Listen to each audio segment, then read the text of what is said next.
Got a mental exercise for you. I want you to imagine for a second that you have a vision. And in that vision, you see your life and it's worth living. Like beyond worth living. Like you're grateful for it. And you know for a fact, you just know it in your bones, that this is an actual thing. Like you had a vision, you peered through the veil, and you saw your future. The place where you saw your future, you go to, and it's jacked up. It's covered in trash. There's rats. There's feces. It's nasty. Like this house that's going to be your dream home is a hot mess. What do you do? What do you do with that? Let's say you don't have any money. You can't like just get a construction crew like those, house flipper shows and stuff like that where, everybody's cousin is like a master carpenter, like not you. You got to do it yourself. And sometimes you got to learn things that you didn't know before. But in your bones you're going to have a life worth living. It's been told to you. You got a magazine from the future and you see it. This is real. You just do one thing at a time.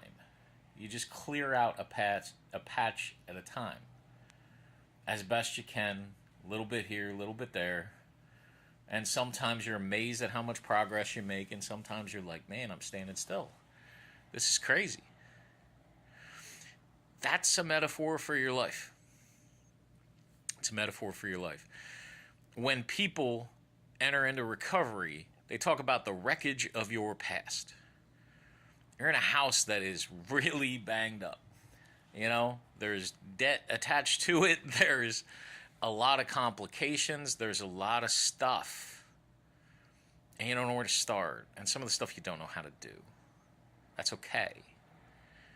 Unlike my metaphor, you have people that you can find that are for you. Don't just talk to the people that want to keep you down, or the people that every time you have an idea or something to celebrate, they torpedo it, set it on fire, and pee on it. Those are not your people. They're not for you. They don't want to see you come up. They should. Their title in your life probably indicates they should be your biggest cheerleader. But if they behave the way I described, they're not.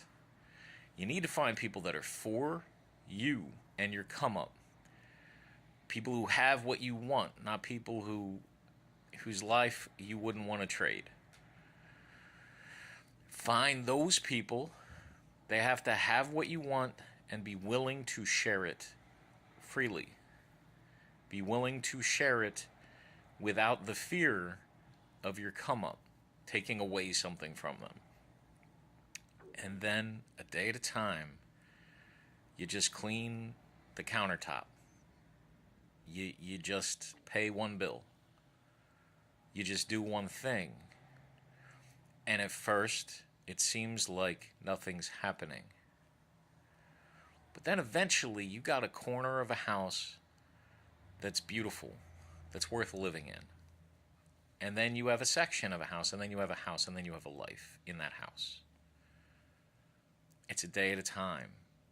Don't be overcome by the immensity of the project. Because, your magazine from the future, your vision, is the people that have been through horrible things and come up and come out of it and gotten a life worth living. If they can do it, you can do it. If they can have it, you can have it. Do not think you need to deserve anything. We get this lie in our head that we need to deserve it and we don't. That was put on you by somebody or something.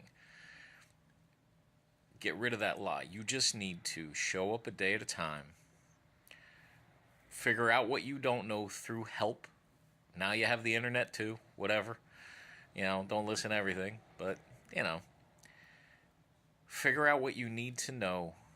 Figure out what you can do. Anything that you can't do today is your enemy.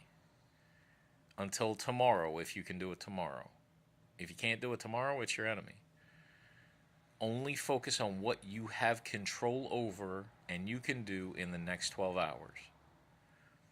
And if you do that long enough, you will have a life beyond anything you imagined.